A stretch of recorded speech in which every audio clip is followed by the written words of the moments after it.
Welcome to the Real Estate Talk podcast with myself, Oliver Ingalls, and my esteemed co-host, as always, Benji Weinberger. If you like anything from this podcast, if you take away any hints, any tips, any little nuggets of gold, we would love for you to like, subscribe, and please share. Now, this podcast is called The Jump. And this is where Benji and I tell you exactly what you want to know about when you're preparing to potentially become a self-employed broker. And it's not just probably a self-employed broker. It could be with any industry that you're in, whether you're starting your own business or joining as a brokerage somewhere. We're going to tell you exactly what we've experienced over the last 3 to 4 years. And I've just realized we always talk about how many different hats you have to wear. Yeah. Today you are wearing a hat. I'm literally wearing a hat. DDRE Global merch. The DDRE merch. We need to sort out a code because people can now buy the merch and we need to get a discount code. 100%. Yeah, that's a great point. But look, this podcast, look, I sat down with someone literally 48 hours ago who has been employed for 5 years here in central London, has been discussing with his wife about being a self-employed broker. And he sat down with me for an hour and a half's coffee the other day and asked me loads of questions. And it was actually yourself early that gave us that inspiration of going, do you know what? Let's discuss it. I'm sure like you, Benji, as well, you have so many people reaching out. Yeah, look, we it's if you don't understand, and hopefully this podcast is going to go through, and give a deeper understanding of what it entails to become a self-employed broker. I take so much joy and I take it as a compliment if someone messages me asking for support, and because we've done it, right? You're nearly 3 years in the role, 3.5 years at DDRE in this self-employed role, having come from the corporate world. I love it when people message. And also, we've just brought Dahlia up north in the Cheshire, prime and super prime areas that is going to be working with us, was employed for 15 years, was working for a high net worth individual, was acquiring and disposing assets for this high net worth individual. And she realized how terrible the agents were. And there was so much room for growth in that role. And she saw what we do, watched the podcast and was like, this is what I want to do and make a difference and make an impact on an industry. But yeah, I love it when people reach out and ask us because, we've been there, we've done it and we're doing it. So we can always give advice and hopefully that's what we'll share today. 100%. Okay, so the first little topic that I think we should discuss is the preparation. And what I mean by that is, let's say you have decided, okay, the next 6 months to 12 months, whatever it may be, I'm going to push the button, I'm going to go for it. And we'll talk about the right time at the end, okay? But what do you think during that next 6 to 9 months, whilst you're obviously handing in your notice and getting yourself mentally prepared, what preparation do you think that person needs to do to be fully ready day one to go and kill it? I think, listen, people have different views. There's different forms of the brokerage model. I think speak to as many people as you possibly can. I don't think, or I'd like to hope, there's not too many people in the industry that are in the broker world that wouldn't lend a hand to someone who's thinking about making that leap and taking that jump and wouldn't go for a coffee with them. So I'd say speak to as many people as possible because, this podcast will highlight a number of things. There's probably other agents that will highlight other things as well. So you want to have a fully rounded viewpoint. I know when I was leaving, I did that. I spoke to people that I had relationships with that had left the corporate world, never came running back. And I spoke to them and I was like, what can I do? I mean, listen, it's one of the difficulties obviously is when you're in your notice period, and I personally did it very respectfully, your client base. Obviously if you're leaving a corporate company and you're in that role, you're probably looking after, 30, 40, 50 sellers, 50 to 100 applicants. I didn't want to leave the corporate world and be checking my shoulder because I was taking business with me. I wanted to have a clean start. And that's a nuance of what to do when you leave. Because do you think, I'm going to take, you hear stories where people print off lists and databases and those sort of things. That was never something I wanted to go down the route of because I was looking to build my career for longevity and didn't want to have, and you hear of stories with companies and there's a big company that have recently been taking a lot of people, and there were legal issues with people taking clients and breaching contracts. So I think something like that is really, really important. You don't want to be breaching whilst you're in your gardening leave, the contract. You want to do it properly. And I think your clients will respect you for that. And when you do call them eventually when you're out of your gardening period and you're allowed to operate, because you have to be able to earn a living, they'll probably respect that you've done it morally and ethically. So that's one of the key things, obviously, is business. So getting some legal advice is probably key, isn't it? Because I'm sure like everyone has different contracts to an extent. They're probably all very similar in terms of wording, but getting that legal advice about how the landscape looks after you leave and for what periods of times. Obviously, there's sometimes non-competes in people's contracts, and you're quite right, and you worded it correctly that there is a right to work almost, and sometimes these contracts are not scaremongering, but probably can't do as much as the businesses kind of think. But I think you're right. Getting some legal advice in that contract is certainly key. And also, I remember, really clearly when I was at Knight Frank and people would leave and they would take the whole book with them. That company then doesn't necessarily want to work and collaborate with that agent because they, leave them in a sticky spot. I always wanted to make sure that, and I'm sure for other agents as well, when you go into the broker world, the agent community, the other agents become your friends. And they become a big source of business for you. And as far as when you take on a listing, realistically, you'll collaborate. You want to be able to call the other agents and say, I've got this new listing, come and see it. If you leave your business, and if you're leaving a big business and you burn bridges, that's not going to help you. 100%. And you don't want to be blacklisted where, companies don't want to work with certain individuals, which obviously happens. I'm a big believer that you would rather have friends than enemies. And again, when you leave the corporate world and you're going into the broker world, I think you want to leave it in a better place than you found it. And then when you go and set up by yourself, you're mates with your ex-company and they want to help you. 100%. I think that's a big one. And look, I suppose with digital platforms now, like you said, legally, you're not allowed to print off these databases and it's all, protected, most of them. But I suppose adding your clients kind of onto your digital platforms is a way around it. Look, it's one of the reasons why so many companies don't endorse it. Because they know that the individual owns their Instagram handle. They own the content in theory and the following. And if all your clients and all your buyers and all your friends and all your family, they follow you and you leave, you don't hand back your Instagram handle. No, of course not. That's yours. So that's why, we talk about, and people in the industry talk about building your digital profile. There's some people that will be sat at the big companies that are like, I don't need it. Well, ultimately, when you do need it, that's the time that you need it. Right. And that's why we're always posting content, getting our clients to follow us. And it's a massive database for someone that when they leave, they don't need to set something out. It's just they're carrying on, they change the bio, new company, and then they're off. Massively. So socials, LinkedIn, Instagram is their network. And also spending time around the high street, because you spend 2 or 3 hours on the high street, you will bump into probably 2 or 3 people, clients or buyers, or someone that you've met before in that neighborhood. And just having that conversation of, hey, how's it going? Oh, by the way, I'm starting my own. If you ever need anything in the future, you are speaking to potential, clients of the future there. You're not doing anything wrong. You're just having a conversation, telling people what you're doing in the future. But I think there's a couple of really key points there that people should take away. Definitely. But just before we move on to that, I think with the social media side of it, you can't realize that when you're about to hand in your notice.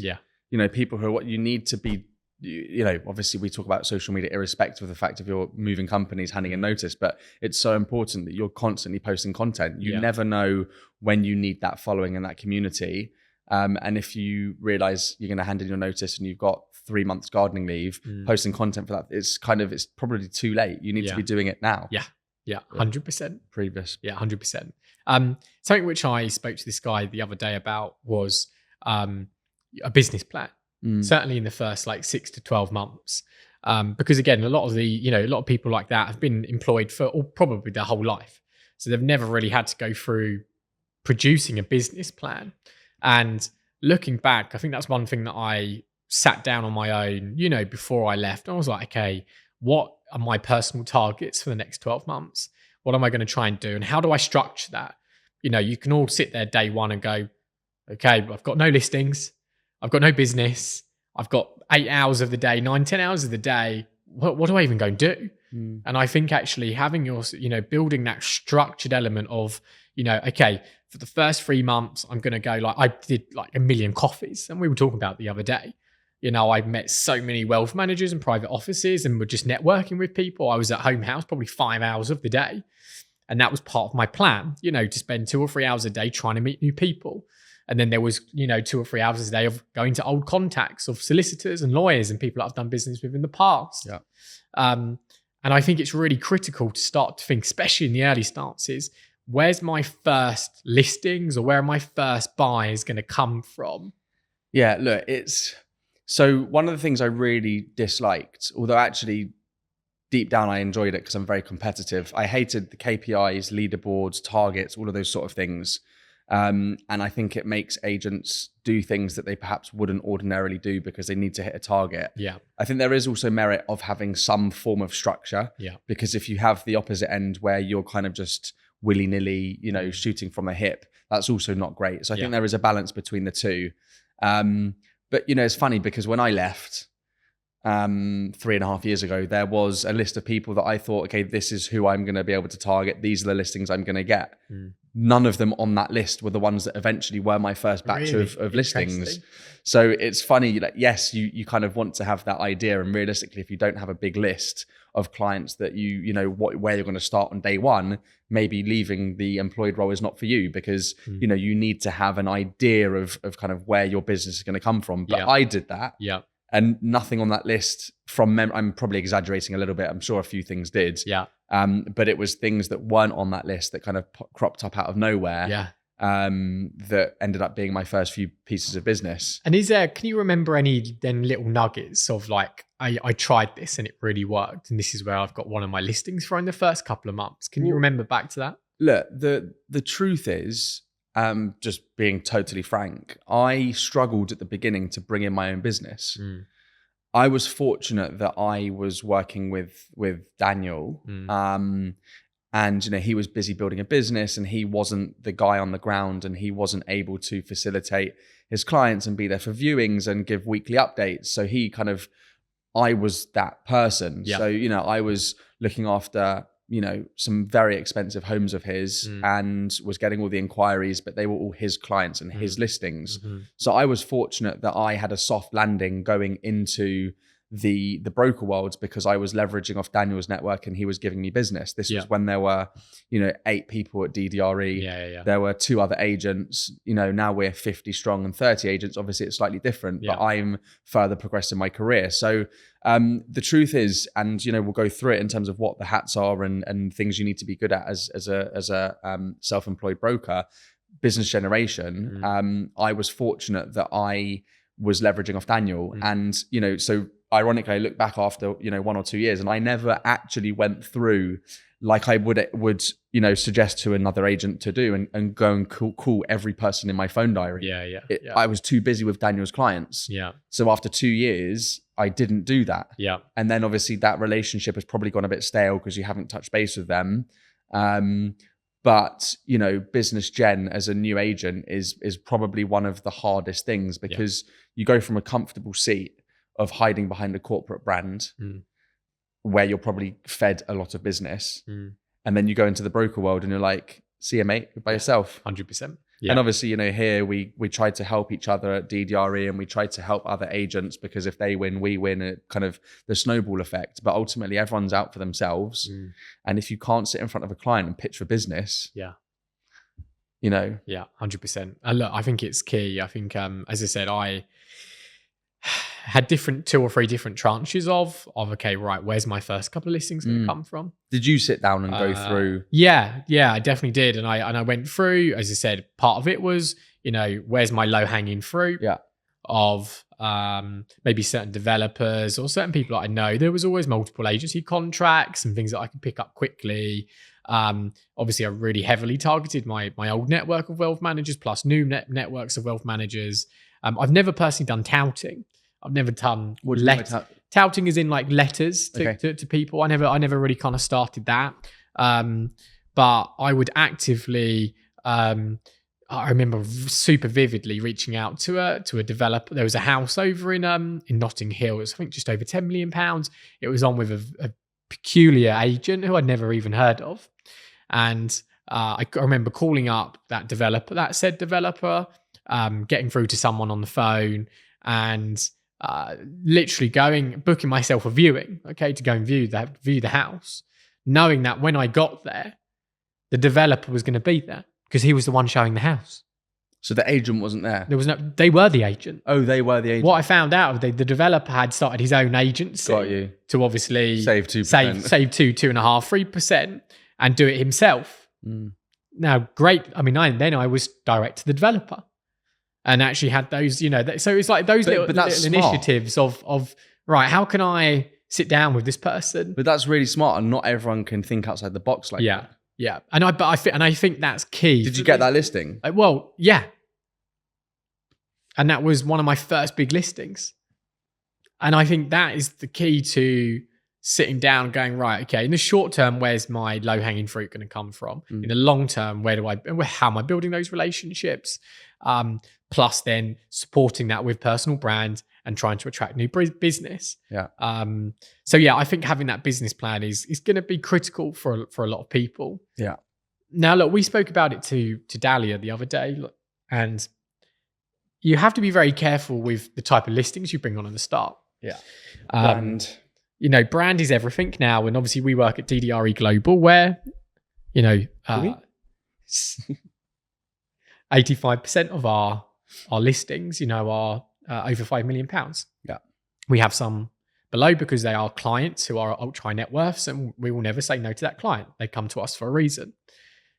Do you think that there is a worry that when you start brand fresh new and you get that first client that comes to you and says, yeah, Ollie, Benji, great, I've got my £1 million house around the corner. Can you sell it? But you are ultimately targeting yourself to be a super prime agent or in a different category.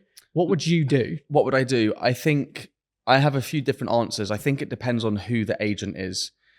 If it's an agent that's well established, that's been at a corporate for a long time and they're already in the prime and super prime space, I would suggest they replicated what we did as a business, which was suffocate themselves in terms of taking listings on at the bottom end of the market. Yeah. Because it's a lot easier to capture the top end and then filter down rather than capture the bottom end and then go up, with the greatest, I'm actually not going to say names, but you'll see why there are agents that are branded as core market agents. Yeah. Yeah. And they will never be able to get through the door of a 10, 15, 20 million pound listing. They might get through the door of it, but it's very unlikely that they'll win that listing. Yeah. If you're an agent that's looking to take that leap of faith, like I was, and take that jump when I was 27, 28, I had never had exposure to the prime and super prime market. Yeah. So it would be unreasonable and unrealistic for someone to think I'm going to not take on any listings of what my bread and butter has been. So for example, my first few listings were probably sub £3-4 million. Because I didn't have that exposure, then rubbing shoulders with Daniel's clients, being associated with a business that is super prime, and then clients who liked me, who had prime and super prime listings, then entrusted me with their sales. That took time. So I think it depends who you are. And, if you have been working at the top end of the market and you leave and you go to set up by yourself, not going to name names, but we've seen people that just take on things at £1, £2, £3 million. Yeah. You then brand yourself as a core market agent. Yeah. And, it's something that we're coming up with our master plan of what we do up north. And we're probably going to have to do something similar because once you get the top end, you can filter down. 100%. Yeah. And I think it's super key. I think if you, look, every client does due diligence on you and your brand and your agency before they ultimately call you out or appoint you. And if you are a client and you're looking at the listings that said broker has got, and they are all £8-9 million, up to £1.5 million, and you've got a £5 million, £10 million house, do you think that they are going to be able to command the same premiums as the other agent who's got all listings at £10 million? definitely not. So yeah, you sometimes have to almost suffocate yourself, which is super hard because, you know, £1 million at 2% fee, still £20,000. Take off a 10, 15, 20% brokerage fees, etc. You're still talking about potentially a £15,000, let's say, average fee for someone, which is not a small chunk of change. Well, so sorry to interrupt. It also ties in with, you know, talking about what do you do when you're in this phase of, you know, the next 3 to 6 months of taking that jump. You know, what agent are you going? Yeah. What brokerage are you going to go and work for? Yeah. You know, again, there are brokerages out there that probably don't have a listing over £5 million. You know, as a business, I think last time I checked on our website, we had something like 75 listings live on our website over £5 million. Yeah. You know, so where the agent then goes to work, because we've got people in our business that have very minimal experience at the top end of the market. I'm sure she won't mind me saying it. We're going to, as a result of it, going to have her come on our podcast. You know, Rasa has never been, you know, more than a couple of years a real estate agent, sold something at £14.5 million. Yeah. You know, do I think her bumping into that client in the gym, she obviously won them over, but then following it up with, I work at DDRE Global. He obviously did his research. He took Rasa more seriously. Yeah. So associating yourself with a brand is very valuable. Yeah. And I think also, you know, if you're going to go and set up by yourself as a one-man band, it's very hard. Yeah. Unless you're going with a black book of people ready to go from day one. Yeah. You know, because brand and who you're affiliated with is really important. Yeah. And this is what this guy said to me the other day. He said, look, Ollie, and I'm like, we're sure we were very open and honest what we are at DDR. He says, I know you guys obviously pay a membership fee per month. Okay. You give 30% of your fees to DDRE. Like, I've spoken to 2 or 3, and that's like a lot higher than some of the other brokerages. And then what I said to this guy the other day was, you should never pick a brokerage just based around, oh, I'm going to be able to keep most of my fees here and they're the lowest monthly fee. Like I said, if you base your answer and your brokerage off of that, you will fail. You have to assess every brokerage, as you should do, okay, and work out what gives you the most value. Yeah. In terms of not just the brokerage and the name behind you, because like you said, it's not just Oliver Ingalls going through a front door. Yeah. It's Oliver Ingalls and DDRE Global, which holds a lot of weight and power behind it. You know, I spoke about how much technology that we've got, the expertise around us, the people, the learning, you know, the exposure to Daniel, and like, you can reel off for an hour the amount of positives. Would I get that at many other brokerages? I personally don't think so. But again, it's very much depending upon that person, whether or not you want to be part of that or not. So it's key, like you said, you choose the right brokerage, you sit down with all of them and work out who you think is best and help you. And look, you know, talking about the number of hats, one of those hats is finances, right? Yeah. You know, if you're joining a brokerage and you're paying £1,000 a month membership fee to be part of what we are and what you have access to, you know, you're starting day one negative, right? Financially. Not to suggest that that's the way you should look at it, because we all know, you know, when you do a deal and you're on a 70-30 split, you know, it all changes very, very quickly. But, you know, having your finances in order, and it's, you know, when you're in an employed role, your tax gets taken care of. Your national insurance gets taken care of. You don't have to file for company's house. You don't have to do personal tax, nothing. Corporation tax. You know, these are things, although bizarrely I studied business management at uni, you don't know any of these things. And you're then thrown in at the deep end. You know, I remember the day before I handed in my notice, had to set up a company on company's house. It was super easy, 12 quid, whatever it was. But, you know, there are things that you would never know about that you need to keep on top of, you know, VAT, you know, all various different things. Then managing your money, you know, because when you're in an employed role, you know what you're getting at the end of the month, every single month. And when you're in the real estate world, deals come and go. You might do 1 month where you do 3 deals. You might go 6 months where you don't do a deal.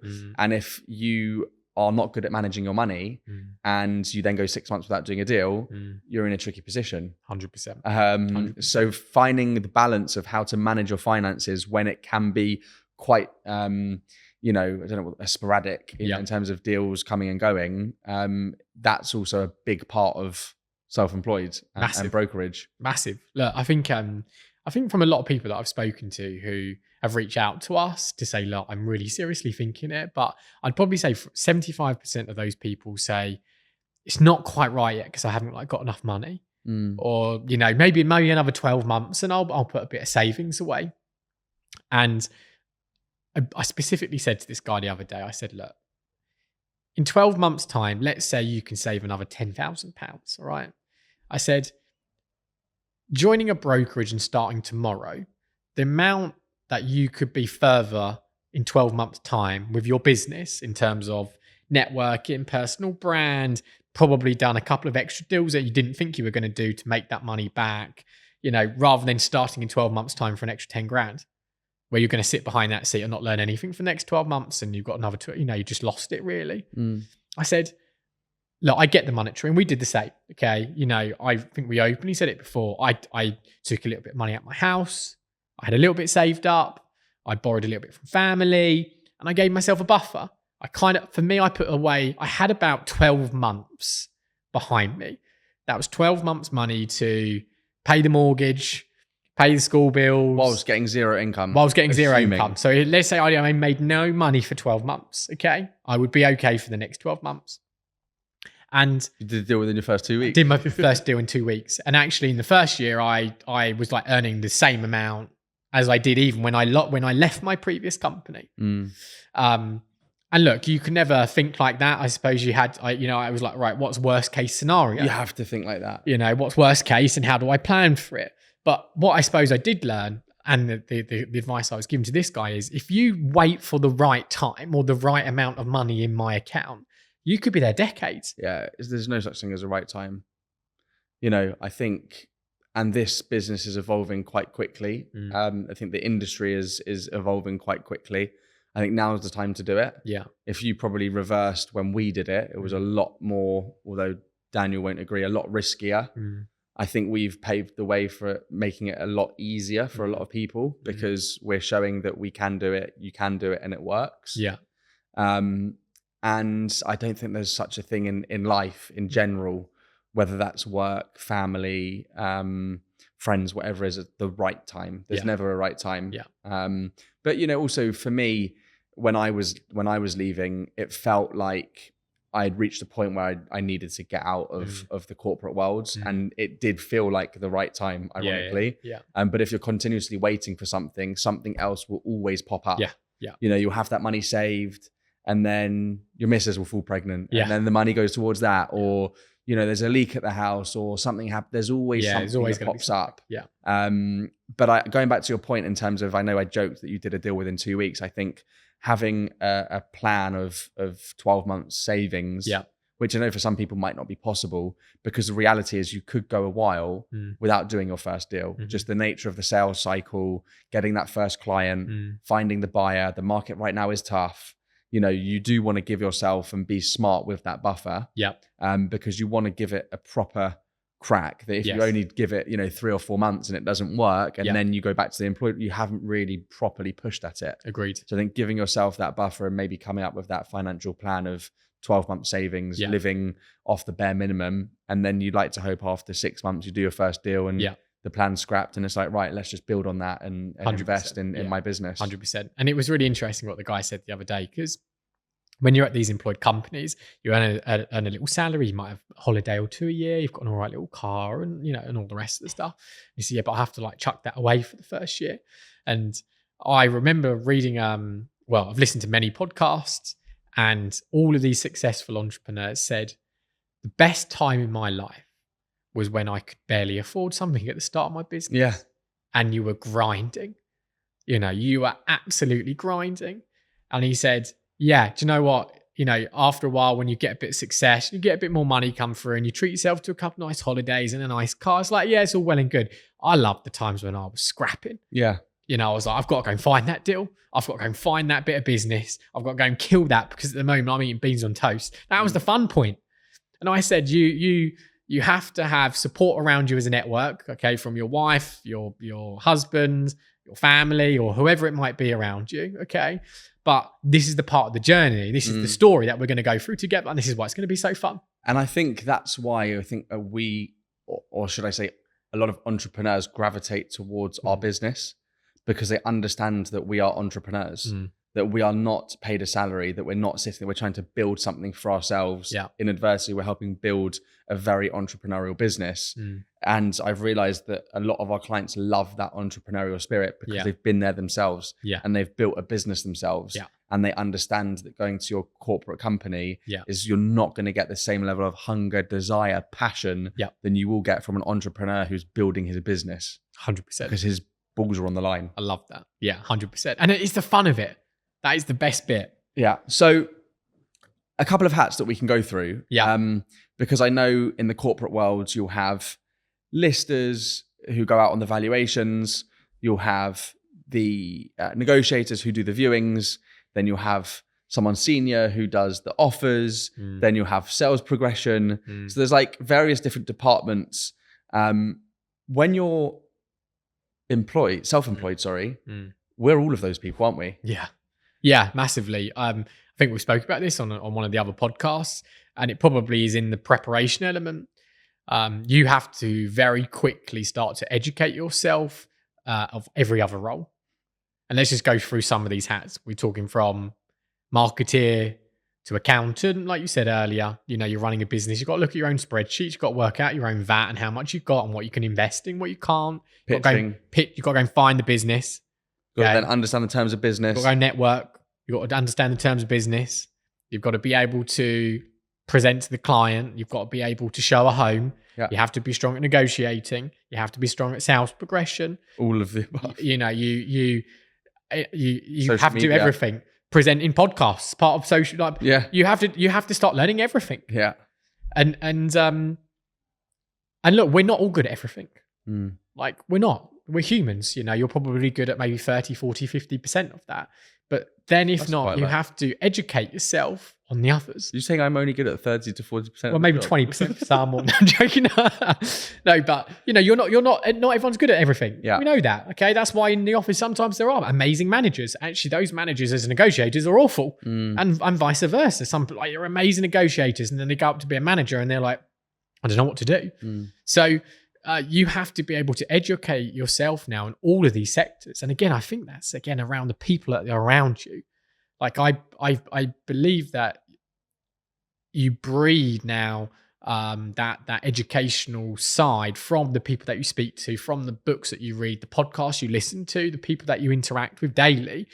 And if you are on your own and you're not surrounding yourself with that education, you are holding yourself back. It's like having a leash around your neck. But beforehand in the preparation, you kind of have to start learning this. You've got to start thinking about all of these different hats. Yeah. And, you know, you touched on before when we were talking about the finances in terms of there'll be some brokerages that will charge £300 a month. You know, I see the £1,000 a month that we pay for this membership fee as an investment because you're getting so much more. You know, you're, as you just highlighted, you're around, you know, the most powerful brains in the industry. We've got the most incredible marketing team. We've got the most amazing support staff, accounts, you know, all of them. And there are people that I can go and speak to and have a conversation, be like, can you help me with this? You know, we sat down with Maria, who's head of marketing, who is unbelievable at her job and giving us plans and tips of what to do in terms of spreading the message to the market that we're, you know, as a business stepping into the north. So, you know, if you pay peanuts, you will get, was it monkeys? Yeah, you get monkeys. So, you know, expression. And you have to see it as an investment. 100%. And you have to understand the businesses of where you're considering joining and understanding, as you said before, what value you are going to get from them. 100%. Yeah, massively. And look, you do have to prepare yourself for all of this. And it's the same with like attributes, isn't it? Personally, you're going to have to, you know, in that employed role, you know that you've got to be at the office for maybe 8:30 every single morning. That's the time that you start work. And if you don't do that after 2 or 3 days, your boss calls you and says, you're late every day. You don't do it again. There's a warning. You don't get that in self-employed. Okay. You don't have to get up at 8 o'clock or into the office for 8:30, you know, and you have to make sure that you have so much self-discipline. And one thing that I didn't do, but I would definitely do now, okay, is I would start teaching, and they call it a 21-day habit, don't they? You've got to do something consistently for 21 days for it to become a habit. And I look at it like the gym, for example, or getting up early. If it was me just about to start self-employed, I'd be like, right, for the next 2 or 3 months, I'm going to do something which I don't normally do. And I'm going to prove to myself that I can be self-disciplined. And that could be, right, I'm going to get up at 6 a.m. every single morning and I'm going to get out and do a run. And I'm just going to do that. I'm just going to start doing it because I know that I'm building self-discipline. I am disciplined enough now to do something which I don't really normally like doing. You might be a smoker and I'm going to say, right, I'm going to self-discipline. I'm not going to smoke, or I'm not going to binge watch that show every night. I'm going to read instead. And I think if you can start to produce that habit of self-discipline, I think it's the key. Yeah, well, I mean, it is one of the things that I struggled with over probably year 1 and year 2 of working in the business, because I was living a lifestyle that I'd never lived before in terms of financially. I had so much freedom. I was going on holiday. If there was a day that I hadn't had didn't have a viewing and I just sold something and I'd got a 30, 40, 50,000 pound commission, I'll just chill at home. Yeah. I was fortunate that I had Daniel being like, where the fuck are you? Yeah. And I know you've had that as well. Yeah. And I've since then got into the habit of, okay, well, I've seen what it's like and to have the nice life, but that's short-lived. Yeah. Having the consistency, because again, the year ends, we go again. Yeah. Whilst we don't have financial years and we don't have targets to hit, we need to be continuously selling stuff the whole time. Yeah. But we're fortunate that we had that environment. And I think, it is something that we now do. There's people that come into the office consistently and they're the top performers because they have got into good habits. Yeah. And that's what I touched on before in terms of the KPIs, the being at your desk at a certain time. I can see the merit of why a structure, an organization works. But I think there's what we're finding is there's the happy medium of it doesn't have to be like that, because you can be sit at home house networking with wealth managers. You don't have to be at your desk typing data into your CRM. You can be doing that on the go and you can be out networking. But I can see why structure is important. And if you don't have that self-discipline and you don't have the person who's calling you being like, where the fuck are you? You can it's a slippery path. Yeah. And I think that's why brokerages, again, choosing the right brokerage is so key, because the people who you surround yourself with will drive you forward. Yeah. Like you and Daniel and Jess and other people around me drive me, self drive me to do more and more and more and more.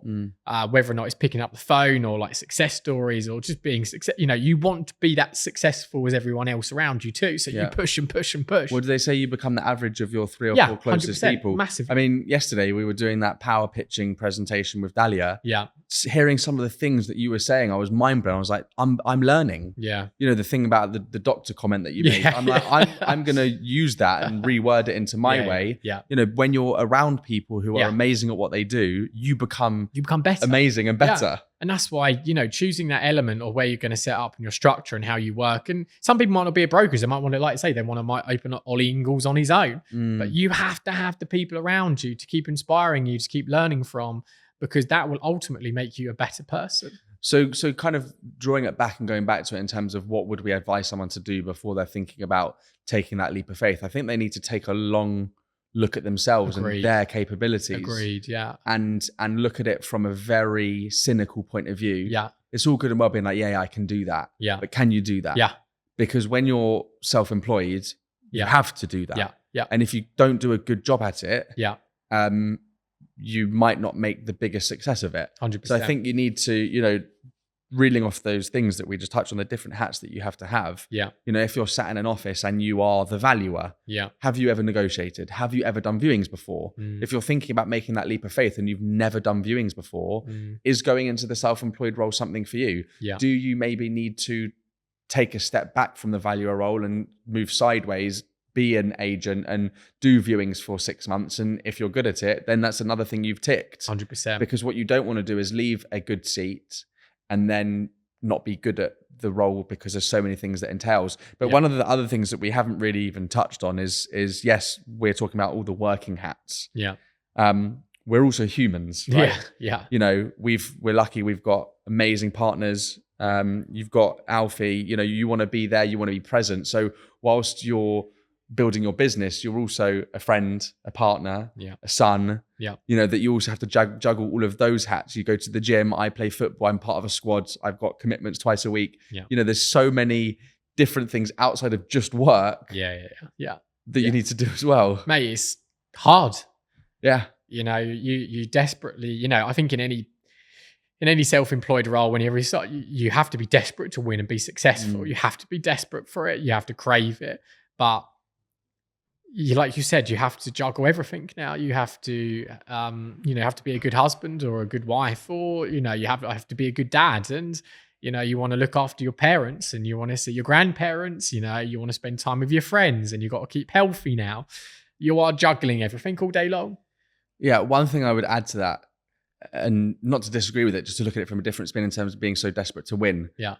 I actually think someone needs to think the opposite. They have to be so desperate for the crap and the shit and the problems. Yeah. Because realistically, the crap, the shit, the problems, that takes up probably 85% of our working year. Yeah. And it's only the 5, 10, 15% that are actually the wins. Yeah. Yeah. Because as salesmen and women, we get more no's than yeses. Yes. Yeah. And you have to be so driven to embrace the shit, overcome it, learn, and make sure that it doesn't happen again. Yeah. And I think so many people, when the going gets tough or something goes wrong, it's easy to kind of go back in your shell rather than stand up tall, think of the solution and move forward. 100%. And I think that is a key role of, you know, it's probably why so many businesses fail, right? Not just real estate, just in general. Because they don't have the minerals to overcome the setback, and we have so many setbacks. Yeah, and I think you hit the nail on the head earlier, where you really have to analyze yourself. You know, like when you used to do a job interview, and then someone always the question that you always get is, "What's your weaknesses?" And then like you'd say some bullshit around like, "Oh, I'm a perfectionist." You know? Like, I work too hard. I work too long hours. You know, but you have to interview yourself. You almost have to look in the mirror, okay, one-on-one. And go, what am I not good at? And let's be honest here. What am I not good at, or what do I need to improve on? And you have to really look at that and go, okay, I need to get, it's like going, I mean, with analogy of the gym again. Okay. You know, when sometimes you see in the gym, these guys, super strong up top, small little chicken legs. Okay. And at some point you analyze yourself and you go, because these are the show muscles. And everyone, as a guy, we always want our upper bodies to look strong. Females like their lower half to look strong. So you're constantly doing all your upper half stuff. And then suddenly 6 months, a year later, you look at yourself and you go, I look great up there, but I've got like the tiniest legs in the world. And then you have to start thinking, okay, I need to start training those things now. That's my weakness. Okay. And it's the same in business. Yeah. You can't have all the show muscles and stuff like that, because at some point now, when you do the running race, you're never going to win, mate, because you've got small legs. Yeah, you know, and it's a great analogy of what it is, and you have to have that honest one-on-one chat with yourself. Yeah, you have to have the honest one-on-one chat. Well, I mean, look, I think, do you know what? Hearing all this stuff, it kind of gives me a pat on the shoulder in a humble way that there are so many different hats, and I think it's fair to say, as a business and, you know, us, I think we're doing quite well. Yeah. It, you know, want it to give hope and, you know, inspiration to people that, you know, we're good at what we do. We're not any different to anyone else. Yeah. And I hope that, you know, all of those hats give someone some kind of an inside intel of what it actually entails to do what we do. And as you said, you know, sitting down and analyzing that with yourself, with your partner, whatever it may be, that's, I think, a really good place to start. And if, you know, all of those stars align, hit us up, talk to us. 100%. Speak to anyone else in the industry. But like, listen, I did what you said. I think I can do this. Yeah. What do we do next? Yeah, 100%. Look, I think that's a good hour, a good podcast. And I think it's hopefully given people a little bit more thought process into what you got to go through. But like Benji said, you know, if anyone ever wants to come and have a chat, to have a coffee, to ask any more granular details about the first 2, 3, 4 years, the first month, Or even if you're in it now and you're actually having a bad time, like, look, we're not, we aren't perfect. We are still learning, and it's lovely to have chats with other brokers and the entrepreneurial people because we learn stuff from them as well. Sure. And actually, I've gone to people saying, look, I'm not great at this. How do I do it? I'm not great at managing, but I've got someone on my team. Like, how do I get better at it? You said about the other day, you had this thing with Tara every single morning. I'm like, okay, do you know what? I'm gonna have to start doing that. So like every day you're learning from each other, but hopefully that's given people a really good knock of, you can do it. Yeah. Well, look, if you have loved this podcast, we would again appreciate if you like, subscribe and share. We may have to do a part 2 of this at some point. I'm sure there's going to be lots of questions at some point. Yeah. It's been epic. Yeah, it's a good one. And what we at the Real Estate Talk podcast. Yeah. Follow, share, tell all your friends. See you on the next one. We'll see you on the next